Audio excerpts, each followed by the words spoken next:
make you feel better now, or make myself feel better now. I sponsor two kids. One is 9, one is 12. One lives in Dominican, one lives in Guatemala. I love them both. I've visited them both. And yes, my money does go to them every month. Thank you. This poem is about David, and he lives in Guatemala. And it's the first poem I've written about one of my little kids, so I'm very excited. I wrote it yesterday. So, here we go. It's called Squeezing the Arm of Your Wheelchair. David, when I first saw you, I was trying to do the right thing.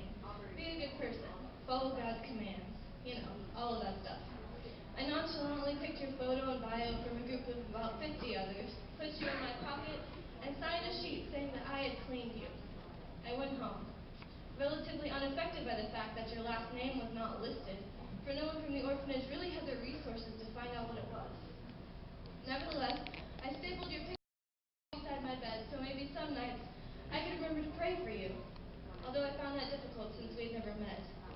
So occasionally I would think about you, and as the weeks went on, strangely I began to care about you. Wonder how you were, what you were like, if you had any friends, if you had any food, if you were being treated like an orphan or like a child of God, if you had any love being shown to you. I began to worry about you and love you, and that's when I knew I had to see you.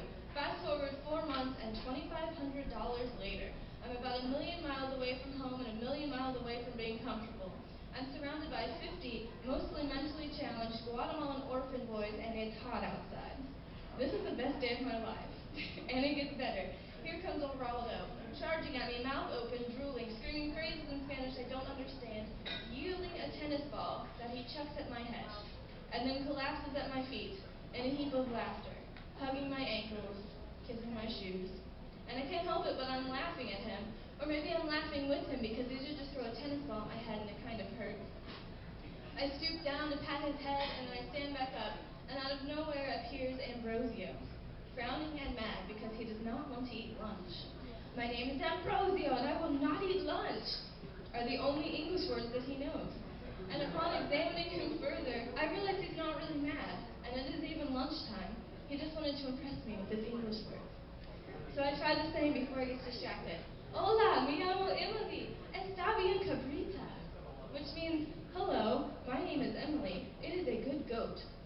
And surprisingly, Ambrosio doesn't laugh at me. He just looks at me with understanding, nodding his head.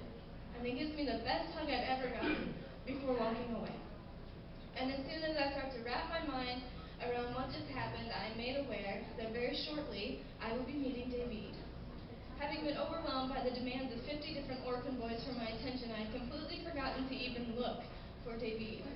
Surely I would recognize him from the photo I had stapled to my wall so many months before, but when they brought him over to me, I didn't know it was him. I didn't know he was in a wheelchair. I didn't know he couldn't walk. I brought him a soccer ball. Now what were we going to do? And as I looked at him, slumped over in his chair, I searched his face for a reaction, anything to help me know what to do, but there was none. He just sat there, content, looking at me. And about 5 minutes later, I found out he wasn't capable of speaking either, so even if I did know how to speak Spanish, he wouldn't understand. And in that moment, God said to me, love him anyways. And so I did.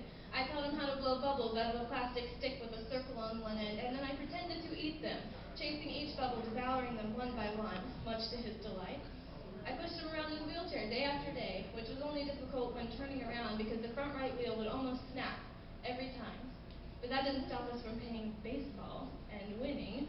The other boys would come especially close to throw the ball when it was our turn, and I'd hold the bat in David's hands, and on the count of 3 we'd swing and get a home run every time, the other boys cheering us on as we rounded the bases.